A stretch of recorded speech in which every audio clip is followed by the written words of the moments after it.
오늘 우리에게 주시는 하나님의 말씀 나누겠습니다.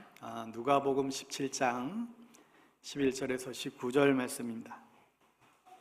신약성경 누가복음 17장 11절에서 19절, 신약성경 124면에 기록되어 있습니다. 우리 찾으셨으면 자리에서 일어나셔서 우리 하나님의 말씀 한 절씩 교독하여 선포합니다. 하나님의 말씀입니다. 예수께서 예루살렘으로 가실 때에 사마리아와 갈릴리 사이로 지나가시다가 한 마을에 들어가시니 나병 환자 10명이 예수를 만나 멀리 서서 소리를 높여 이르되 예수 선생님이여 우리를 불쌍히 여기소서 하거늘 보시고 이르시되 가서 제자들에게 너희 몸을 보이라 하셨더니 그들이 가다가 깨끗함을 받은지라. 그 중에 한 사람이 자기가 나은 것을 보고 큰 소리로 하나님께 영광을 돌리며 돌아와 예수의 발 아래 엎드려 감사하니 그는 사마리아 사람이라. 예수께서 대답하여 이르시되 10사람이 다 깨끗함을 받지 아니하였느냐? 그 9은 어디 있느냐? 이 이방인 외에는 하나님께 영광을 돌리러 돌아온 자가 없느냐 하시고 같이요 그에게 이르시되 일어나 가라 내 믿음이 너를 구원하였느니라 하시더라. 아멘. 우리가 지난 주일에 기도의 내공이 쌓여야 기적이 일어난다라는 말씀을 이제 나누었습니다. 기도할 때 하나님이 일하시고 기도할 때 하나님의 역사는 시작되고 하나님의 모든 기적의 원동력은 기도에 있음을 이제 보았습니다. 여러분, 가을은 정말 기도하기 좋은 계절입니다. 가을은 말씀 묵상하기 너무 좋은 계절이죠. 말씀과 기도로 주님과의 실제적인 관계가 더욱더 깊어지고 여러분의 인생의 전성기가 이 가을에 꼭 일어나게 되기를 주님의 이름으로 축복합니다. 11월은 감사의 절기이고 11월 셋째 주일을 우리 추수감사주일로 또 지켜지고 있는데 최고의 감사 예배를 드릴 수 있게 되기를 바랍니다.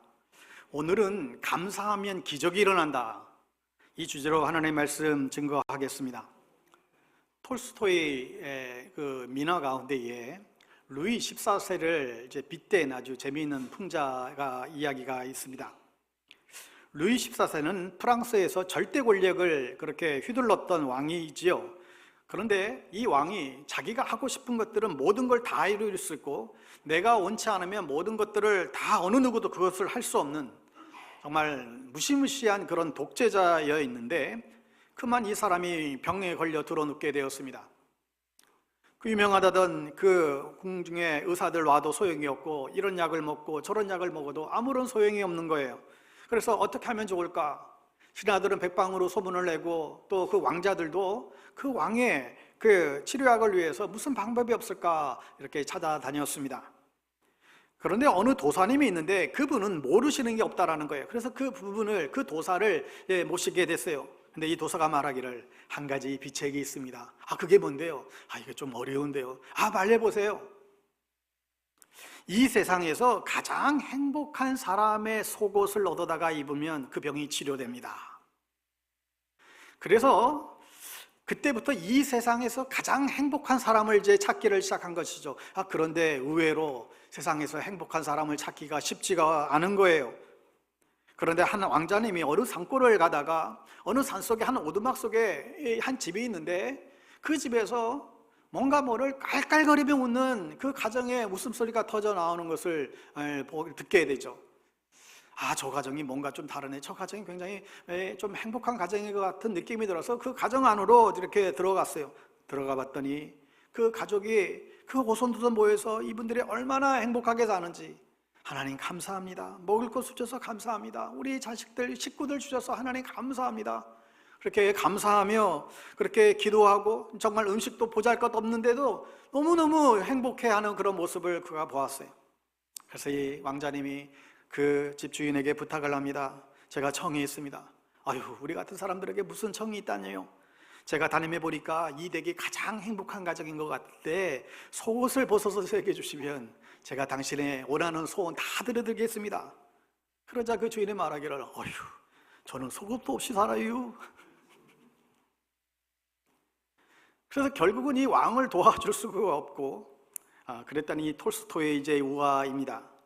자, 이 루이 14세 같이 절대 권력을 가진 사람도 행복하지 않은데, 아무 돈도 없고 정말 가난해서 속옷도 입지 못한 채 살아가는 그 사람이 행복하다라는 것을 톨스토이가 우리에게 보여주고자 한 것이죠. 그러면 왜 이 사람들이 행복하냐? 작은 것에 감사했기 때문에 그래요. 먹을 것 주셔서 감사하고, 비록 비천한 음식이지만 먹을 것 주셔서 감사하고, 비가 오면 비를 가릴 수 있는 이 집을 주셔서 감사하고, 우리 자식들 주셨으니 감사합니다. 이 작은 것에 감사하는 그 가정이 그래서 행복한 가정이 되었다라는 것이죠. 여러분, 사람들이 고통당하는 이유가 있어요. 인생은 고통이잖아요. 근데 왜 이렇게 고통 가운데 있을까요? 그 이유를 여러 가지로 들 수 있지만 성경 한 구석에서는 자기를 사랑하는 것 때문이고 돈을 사랑하기 때문이다 그래요. 하나님을 사랑하고 감사하면 고통을 당하지 않는데 감사하지 못하다는 거예요. 여러분, 그래서 디모데후서 3장 1절 말씀을 한번 같이 읽어볼까요? 같이 읽습니다. 시작. 너는 이것을 알라. 말세에 고통하는 때가 이르러 사람들이 자기를 사랑하며 돈을 사랑하며 자랑하며 교만하며 비방하며 부모를 거역하며 감사하지 아니하며 거룩하지 아니하며.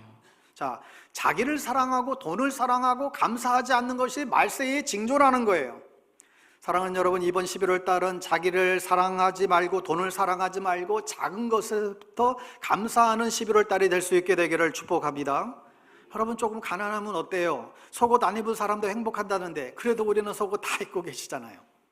감사할 때 행복한 것입니다. 사실 우리나라가 얼마나 잘 사는 나라인지 여러분 모르시죠?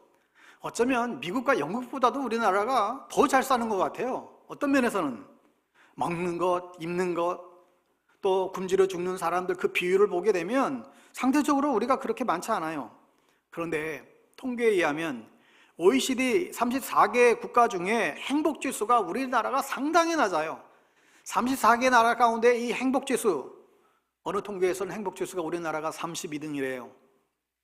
더 비참한 통계는 영국의 한 기관의 조사에 의하면 우리나라는 더 심각해요. 110개국 국가 중에 행복 만족도가 몇 위였을까요? 110개 국가 중에 우리나라의 행복 그 만족도 104등에 불과하대요.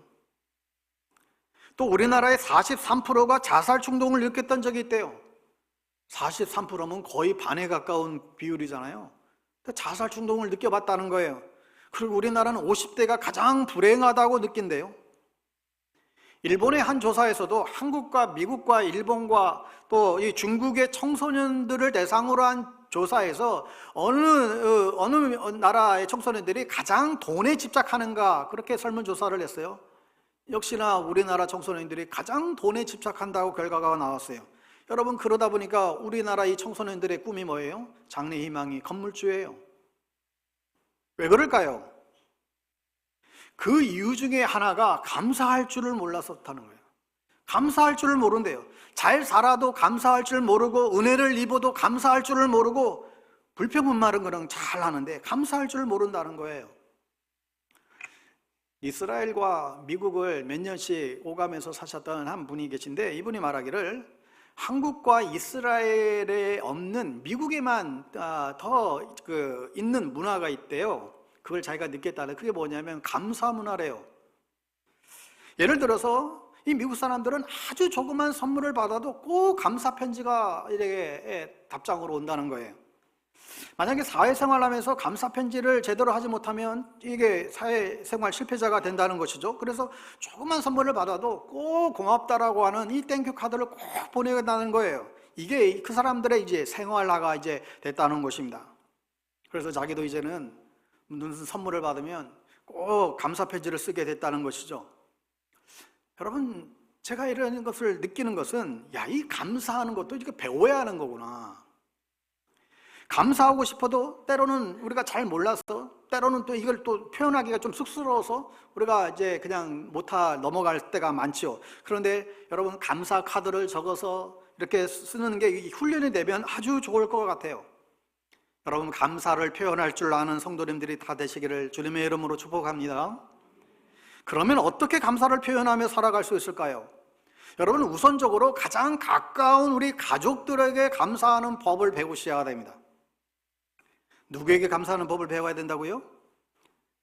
누구에게요? 가족들에게 감사하는 법을 배우셔야 돼요. 윌리엄 세이커라고 하는 사람이 이런 말을 했습니다. 감사하는 사람은 위대한 사람이 동시에 행복한 사람이다. 감사하는 사람이 위대한 사람이에요. 감사하는 사람이 행복한 사람이에요. 누가 위대하다고요? 감사하는 사람이요. 누가 행복하다고요? 감사하는 사람이요. 그냥 괜히 폼 잡고 힘주는 사람이 그게 행복한 게 아니라 감사하는 사람이 행복한 것입니다. 그러면 어떻게 해야 되는가? 여러분, 우선적으로 가족 간에 말을 조심하셔야 됩니다. 특별히 가족 간에 말을 조심하셔야 돼요. 우리가 종종 습관처럼 하는 말 중에 뭐 가족끼리니까 하는 말이라고. 여러분, 그럴 때마다 누구는 상처를 입어요. 여러분, 직장에서는 말 조심하시죠.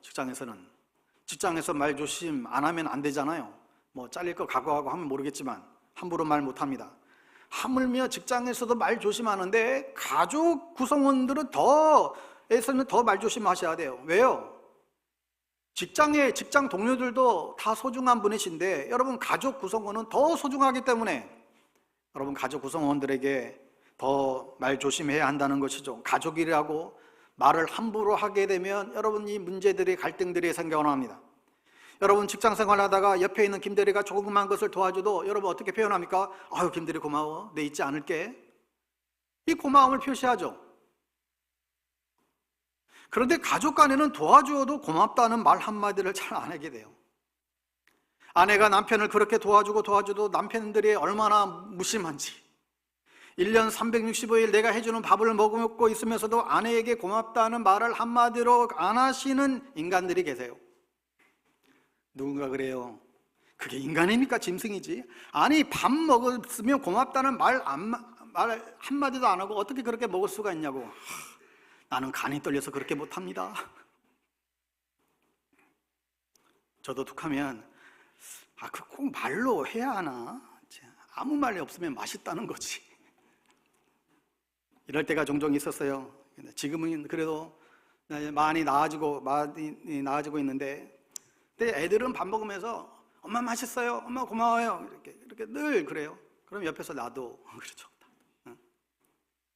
아이들은 너무 감사하다고 인증샷 찍고 늘 그래요.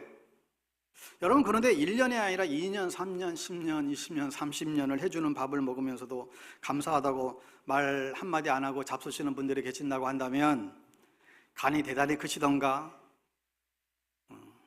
짐승인 줄도 유추되는 바입니다. 여러분, 집에서 키우는 강아지도 뭘 주면 그렇게 꼬리 흔들며 좋아하잖아요. 왜 사람들이 강아지를 좋아해요? 뭘 주면 고맙다고 바로 꼬리 치며 웃어주니까.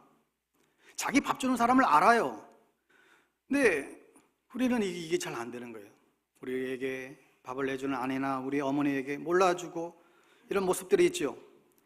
자기 직장 동료가 밥 한 끼 사면 그렇게 좋아하고 고맙다고, 우리가 잘 먹었다고 하면서 아내가 매일 밥 해주는데 우리가 표현을 안 한다고 한다면 이게 문제가 있습니다.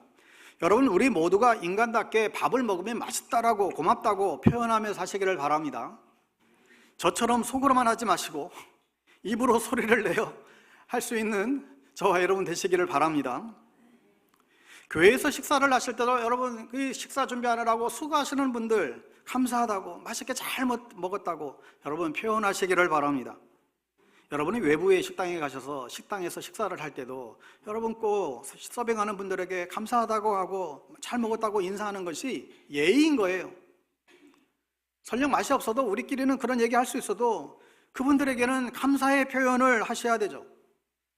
저도 식당에 가면 종종 인사하기를, 제가 지금까지 먹어본 음식 중에 가장 맛있는 찌개를 먹었습니다. 그게 빈말이지만 때로는 진짜인 것처럼 그렇게 표현을 해요.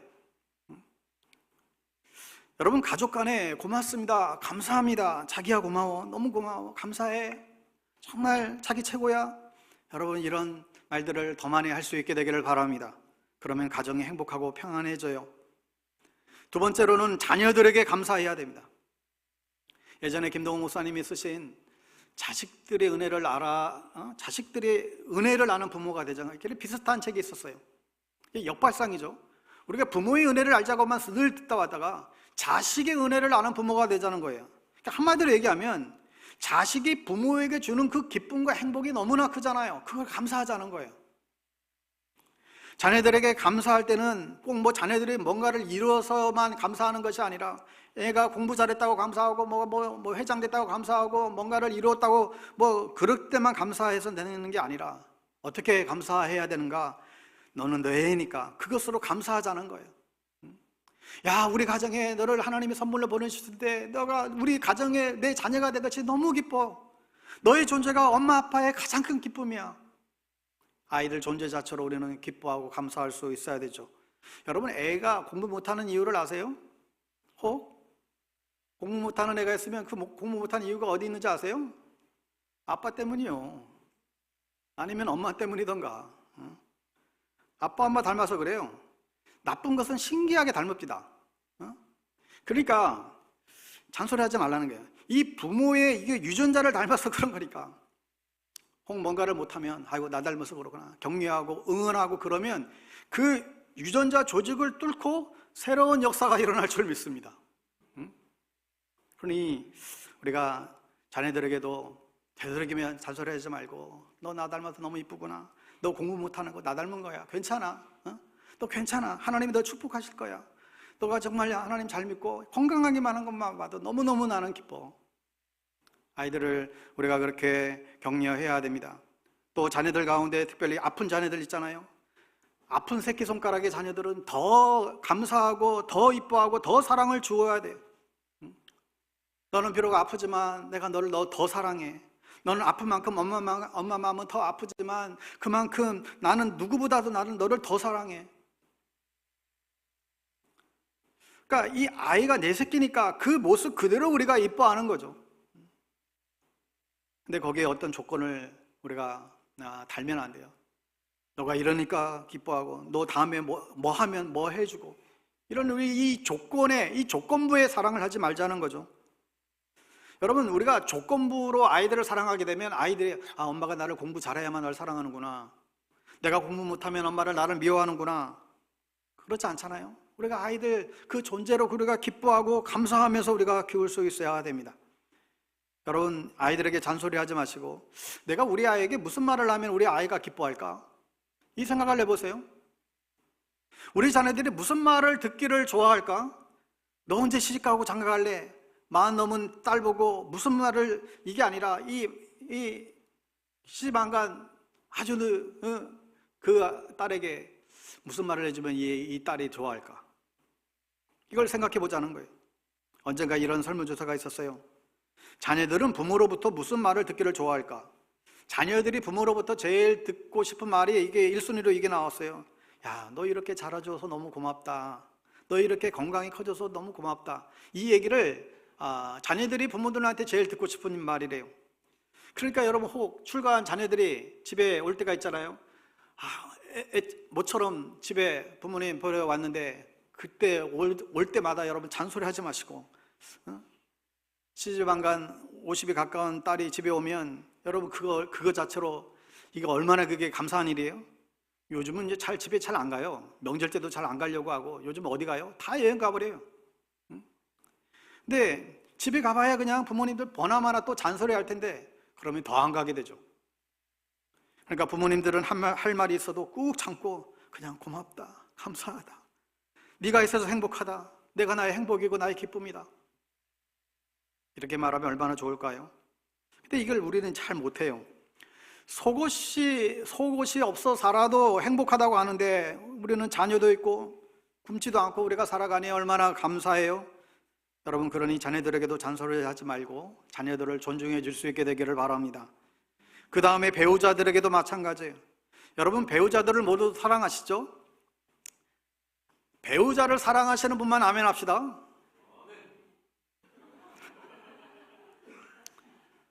이게 답변을 못 하시는 분들은 이게 뭡니까? 다시 한번요. 배우자를 사랑하시는 분들은 아멘 합시다. 네. 사랑한다 치고요. 사랑한다 치고. 배우자를 사랑하는데 예의가 있어야 됩니다. 저도 아내에게 예의를 지키려고 노력을 하는데 간혹이 아니라 여러 번 실수하죠. 말을 놓는다든지 또 소리 없이 냄새를 피운다든지, 가끔 아내에게 말을 함부로 하면 딸이 째려보면서 아빠, 엄마에게 왜 존대 안 써요? 순식간에 날라오기 때문에 이제 정신 차려야지. 아차 싶죠. 여러분, 사랑하니까 함부로 해도 된다, 그렇지 않아요. 사랑하니까 함부로 해도 된다, 그건 사랑이 아닙니다. 아내의 이마에 입을 맞추는 것은 존경한다는 의미이고, 아내의 입술에 입을 맞추는 것은 사랑한다는 의미래요. 하나님이 부부를 주셨는데 부부는 천국을 경험하는 자리가 부부잖아요. 그런데 왜 그 부부의 그 자리를 지옥으로 만들까요? 부부는 서로 존중할 수 있어야 합니다. 나이가 들수록 귀가 잘 안 들려요.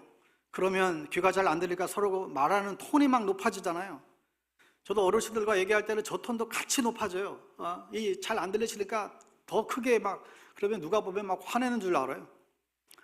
되도록이면 가까이 가서 조곤조곤 이렇게 이야기하려고 하죠. 어느 두 노인 부부가 있었는데, 할머니가 어느 날 할아버지 보고 이제 물어보는 거예요. 여보, 오늘 점심 뭐 먹고 싶어요? 그러니까 아무 대답이 없어요. 여보, 오늘 점심 뭐 먹고 싶냐고요? 아무 대답이 없어요. 두 번을, 세 번을 크게 외쳐도 아무 대답이 없자 이게 화가 나서 할머니가 씩씩거리면서 할아버지 가까이 가서 아니 여보, 오늘 점심 뭐 먹고 싶냐고. 그러자 이 할아버지가 역정을 내시면서 아니 내가 김치찌개를 먹고 싶다고 몇 번이나 말했어. 할머니가 안 들리는 거예요. 같이 나이 들어가면서 여러분 서로 존중이 필요해요. 여러분 서로 존중하면 그 존중하는 것을 자녀들이 알아야 돼요. 엄마에게 함부로 하면 아빠가 화를 내시는구나. 그러면 아이들이 자기 엄마에게 함부로 할까요? 함부로 할 수 없어요. 함부로 하면 아빠가 화를 낸다. 또 아내도 마찬가지죠. 아내는 남편을 존중해야 돼요. 부부 사이에 서로 존중하고 예의를 갖춰야 하겠죠. 그 다음에 자녀들은 어떻게 해야 되나요? 부모에게 예의를 갖추고 또 역시 잘해야 될 것입니다. 사실 부모가 되면 자녀들에게 말하는 게 별로 없잖아요. 그저 자녀들이 행복하게 살고, 또 더 나아가서 아버지 어머니에 대한 그런 고마운 마음만 갖고 있음을 알게 되면 그걸로 충분하죠. 그게 애들이 엄마 부모에 대한 고마운 마음을 갖고 있구나, 이게 확인되게 되면 그거 이상 행복한 게 없어요. 그러면 어떤 말을 할 때 부모님이 가장 좋아하실까? 이것도 설문해 보니까 낳아주시고 길러주셔서 감사합니다. 저를 낳아주시고 길러주셔서 감사합니다. 사실 부모님들은 이 말 한마디만 들어도 우리 안에 눈물이 나죠. 근데 이 말을 잘 안 해요. 돈 넣는 것도 아닌데 우리는 잘 이걸 표현을 잘 못합니다. 부모님 기도덕 때문에 제가 했습니다. 항상 기도해 주셔서 감사합니다. 이 한마디가 중요한데, 우리가 이런 말을 자주 하게 되면 무슨 일이 벌어지죠? 부모님께 가서 지갑이 열려요. 지갑이. 골로새서 3장 15절 말씀을 볼까요? 골로새서 3장 15절 같이 읽습니다. 시작. 그리스도의 평강이 너희 마음을 주장하게 하라. 너희는 평강을 위하여 한 몸으로 부르심을 받았나니 너희는 또한 감사하는 자가 되라. 감사하는 자가 되라. 우리가 감사할 때 우리 인생의 기적이 시작이 되는 것입니다. 부부 사이가 지금 얼어붙어 가지고 지옥과 같은 부부인데 서로 감사할 때 천국으로 변하는 기적이 일어나고, 부모와 자녀 사이가 정말 얼어붙어 가지고 지금 전쟁 정말 일부 직전인데 부모가 자식을 진정으로 감사할 때, 또 자녀가 부모에게 진정으로 감사하기 시작할 때 그 가정이 천국으로 변하는 기적이 일어날 줄 믿습니다. 오늘 본문에 예수님이 한 마을에 들어가셨는데 한세시병, 나병 걸린 한 환자 10명이 예수님을 만났어요. 예수님께 요청하죠. 우리를 좀 고쳐주세요. 그러자 예수님이 가서 제사장에게 너희들의 몸을 보여라. 이미 저들의 병이 나았다는 거예요. 제사장이 확인을 합니다. 확인을 하고 이 사람이 병이 확인된 것이 확인이 되면 정결 예식을 하게 되고, 정결 예식을 거친 후에 비로소 예배 드릴 수가 있습니다. 그제는 예배 못 드려요. 성전에 들어갈 수도 없어요. 정결 예식을 거쳐야만, 이제 나병이 다 나았다라는 확인이 되어야만 이제 일반 생활이 가능하게 됩니다. 그런데 이 10사람이 고침을 받았는데 그 중에 한 사람, 사마리아 사람인데 그 고침받은 한 사람이 예수님께 다시금 돌아왔어요. 예수님 고맙습니다. 저를 이렇게 고쳐주셔서 감사합니다.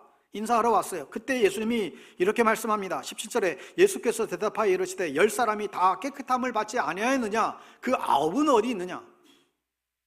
아니 10명을 고쳐받았는데 왜 너 혼자만 왔느냐? 그 9은 어디 있느냐? 예수님의 섭섭함이 그 질문에 지금 묻어 있어요. 따라서 해볼까요? 그 9은 어디 있느냐? 여러분 혹이라도 그 9에 내가 들어가 있지는 않는지 여러분 돌아보세요.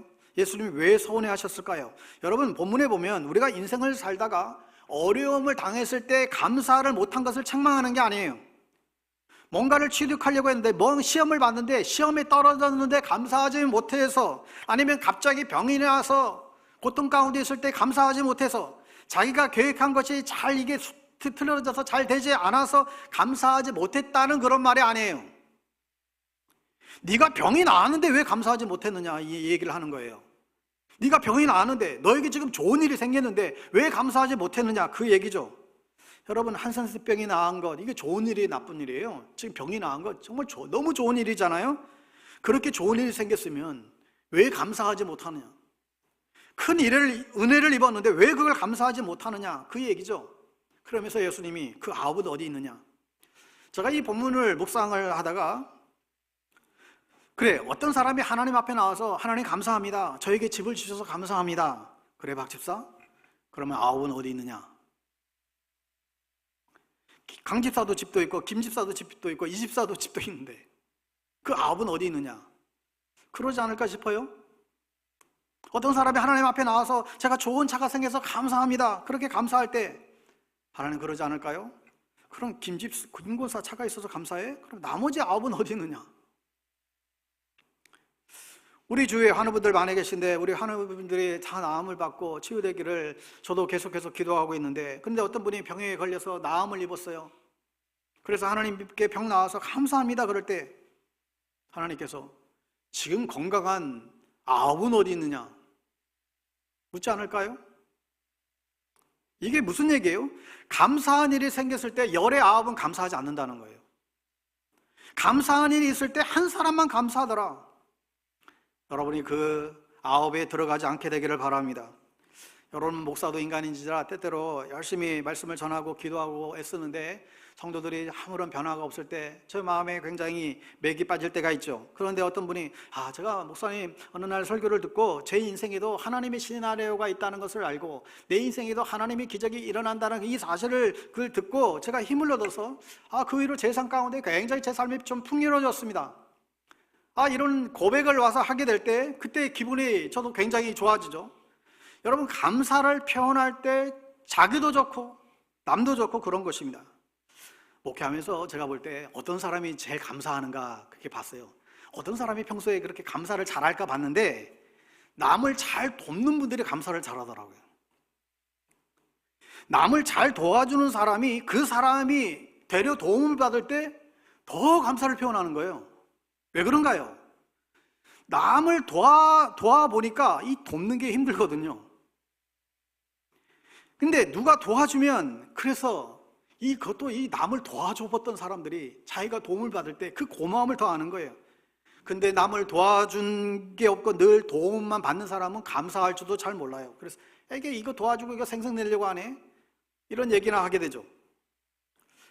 어떤 분은 식사를 하게 되면 어디서든 늘 식사값을 내세요. 1명이든 2명이든 5명이든 10명이든 꼭 식값을 내려고 그렇게 해요. 여러분 늘 말하지만 밥값은 누가 내는 것입니까? 밥 먹으러 가면 누가 밥값 내는 거예요? 부자가 내는 거예요. 부자가. 내가 이 가운데서 내가 제일 돈이 많은 사람이다 생각되는 분이 이제 밥값 내는 거예요. 그러면 얻어먹은 사람은 어떻게 하면 돼요? 감사하다고. 오늘 밥 사줘서 감사하다고. 당신이 있어서 그냥 우리가 너무 행복하다고 그렇게 표현하면 되는 거예요. 남을 도와줘본 사람은 다른 사람이 도와줄 때에 더 크게 감사할 수 있습니다. 그러면 우리가 사람인데도 불구하고 그렇게 감사하면 우리가 이렇게 좋은데 하나님 앞에 우리가 감사할 때 하나님은 얼마나 좋으실까 그 생각도 하게 됩니다. 하나님이 우리를 얼마나 도와주세요? 때를 따라 하나님이 우리를 도우시고 우리와 동행하시고 우리의 필요를 채우시고 우리의 연약함을 함께 해주시고 건강을 주시고 여기까지 왔는데 하나님이 그러세요. 아홉은 어디 있느냐?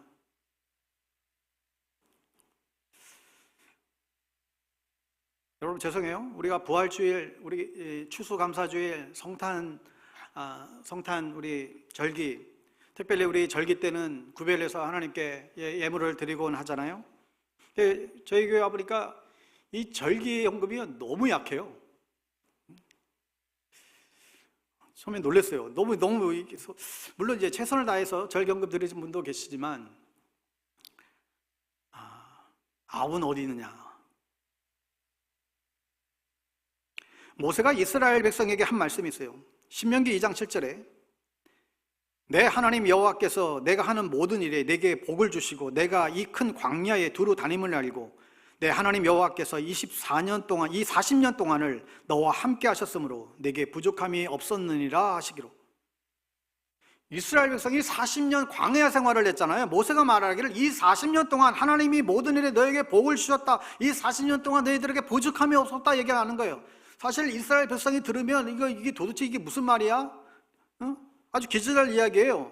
40년 동안 물이 없어서 그렇게 고통당했고 40년 동안 먹을 것이 없어서 그렇게 어려움을 지냈고 40년 동안 광야 생활하는데 다 너무 지쳤고 어디 한 군데에 전착해서 살면 좋을 텐데 그러지도 못하고 텐트 생활에 너무너무 지쳤고 40년 동안 고생한 게 이루 말할 수 없어서 너무나 때로는 불평하고 원망스러워서 모세에게 뭐라고 했어요? 우리를 여기까지 데려와서 우리를 죽게 하려고 하느냐? 아예 우리가 애굽에 있을 때가 더 행복했다. 백성들이 그렇게 아우성치고 그랬잖아요. 그랬는데도 이 모세가 말하기를 아니야. 이 40년 동안에 하나님이 너에게 복을 주셨고 이 40년 동안에 너희들에게 부족한 것이 없었구나. 이 얘기를 합니다. 도대체 무슨 차이가 있는 것이죠? 불평불만하던 이 백성과 지금 이야기하는 모세의 고백 가운데 어떤 차이가 있는 거예요? 모세는 무엇 때문에 너희들이 부족함이 없었다라고 이야기하는 것일까요? 그 이유를 말하기를 이 40년 동안 여호와께서 너희와 함께 하셨기 때문에 내게 부족함이 없었다. 그래서 이 모세는 하나님이 우리와 함께 하셨기 때문에 부족함이 없었노라고 지금 그런 고백을 하는 것입니다. 집이 없어도 마실 물이 없었어도 먹을 양식이 없어도 충분한 의복이 없고 번듯한 집이 없었어도 하나님이 우리와 너희와 함께 하셨기 때문에 부족함이 없었노라고 모세는 고백하고 있고 그게 감사하다는 거예요. 여러분, 감사할 때는 불행하지 않습니다. 그런데 불평할 때는 불행해집니다. 우리가 초막에 살아도 아주 형편없는 집에 산다 할지라도 감사하는 사람은 불행하지 않는데 아무리 큰 집에 살고 아무리 좋은 차를 타고 다녀도 감사하지 못하면 그 인생은 불행한 것이죠. 저는 큰 집에 사는 아주 그냥 으리으리한 큰 집에 사는 불행한 사람들을 많이 봤어요. 집에 화장실 5개, 6개 갖고 있는 그런 집에 사시는 분이셨는데 말년에는 그 큰 집에, 그 화려한 집에 혼자 외로이 돌아가셨어요. 그런데 아주 형편없는 집에 사셔도 정말 행복한 분들이 많아요. 그 차이가 뭐예요? 감사해요. 그 아홉은 어디 있느냐? 그 중에 내가 아닐까? 여러분 돌아봐야 됩니다. 감사하면 불행하지 않아요. 우리가 감사하면 불행할 게 없어져요. 모세를 보니까 집이 있어서 감사한 게 아니고요, 모세를 보니까 좋은 의복이 있어서 감사한 게 아니더라고요. 무슨 명품백 2-3개는 갖고 있어야 감사한가요? 그거 없어도 감사할 수 있어요. 여러분, 성도는 집이 없어도 감사할 줄 알아야 돼요. 여러분, 성도는 좋은 명품이 없어도 감사할 줄 알고 설령 좋은 직장이 없어도 감사할 줄 아는 사람이 성도예요. 우리 모두 그런 사람이 됩시다. 우리가 가장 사랑하는 시편 가운데 시편 23편 말씀을 우리가 전에도 보았습니다. 여호와는 나의 목자시니 내게 부족함이 없으리로다. 다윗이 어떤 고백을 했어요? 나에게는 부족함이 없대요. 나에게는 부족함이 없다. 그런데 다윗에게 정말 부족한 게 없었나요? 아니에요. 사망의 음침한 골짜기가 늘 기다리고 있었어요. 다윗은 없는 것 투성이었어요. 부족한 것 투성이었어요. 뭐가 부족했어요? 도망자의 삶을 사다 보니까 아내도 빼앗겼어요. 그렇게 도망자의 삶을 사다 보니까 자기 집도 없어요. 도망자의 삶을 살다 보니까 자기의 지위도 없어요. 도망자의 삶을 살다 보니까 인간관계도 다 끊어졌어요. 누군가에게 연락하면 그 사람이 잡혀 죽으니까 함부로 연락할 수도 없는 다윗이에요. 그렇다면 다윗만큼 부족한 것이 많은 삶을 사는 사람이 없잖아요. 얼마나 부족했겠어요. 그런데 부족하지 않대요. 부족함이 없으리로다. 왜 부족함이 없지요? 그 앞에 뭐라고 고백해요? 여호와는 나의 목자시니.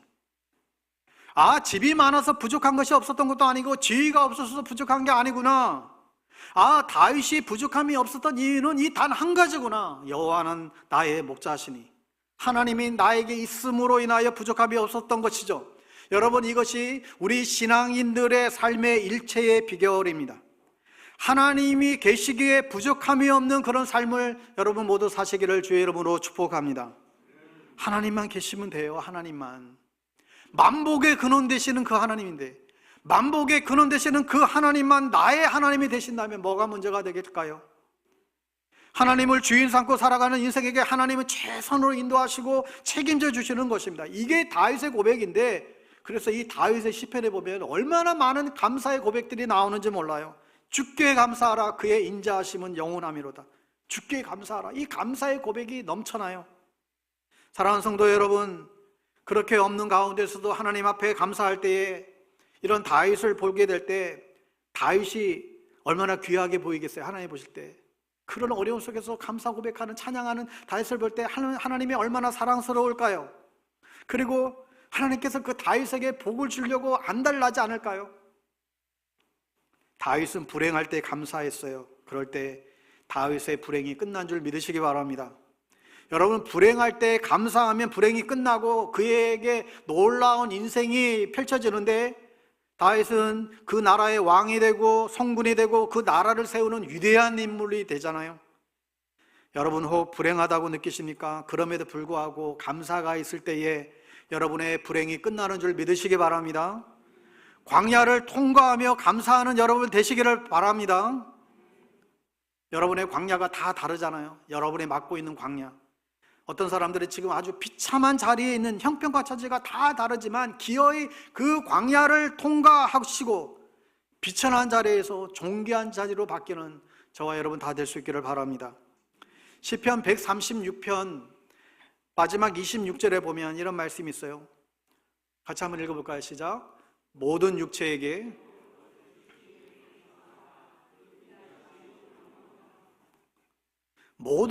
먹을 것을 주신 하나님께 감사하라. 우리가 우리 새끼 밥을 먹을 수 있다면 그 음식을 주신 하나님께 늘 우리는 감사할 수 있어야 됩니다.